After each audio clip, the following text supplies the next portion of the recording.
ہندو گائے کو پوجنے والا، گائے کی عبادت کرنے والے، گائے کی پیشاب پینے والا، ان میں بہادری کہاں سے آ گئی؟ ان میں شجاعت کہاں سے آ گئی؟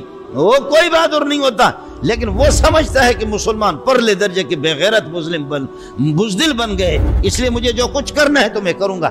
اور پاکستان اپنی آنکھیں تو اٹھا لے نا، آنکھیں تو ملا لے، تو ہندو کو کیا ہمت ہوگی؟ کبھی ڈنمارک ہے، کبھی اللہ آپ کا بھلا کرے جاپان والے ہیں، کبھی فلان ملک والے، کبھی فلان ملک والے۔ ہمارے اسلامی حضرات یہ ہے کہ ان کا اپنا حال یہ ہے کہ اس دنیا سے چلے گئے، کوئی ہمارا قل واللہ کسی کا درست نہیں، اور کوئی اس دنیا سے چلا گیا کلمہ کسی کا درست نہیں، اور کوئی اس دنیا سے جانے والا ہے خاتم النبیین اس کی زبان سے نہ نکلے، مبارک ہو تمہیں۔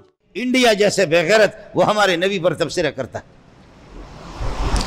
ڈنمارک کبھی ہمارے نبی پر، نبی کی شان میں گستاخی کرتا ہے، کبھی کون سا ملک کرتا ہے، کون سا ملک کرتا ہے۔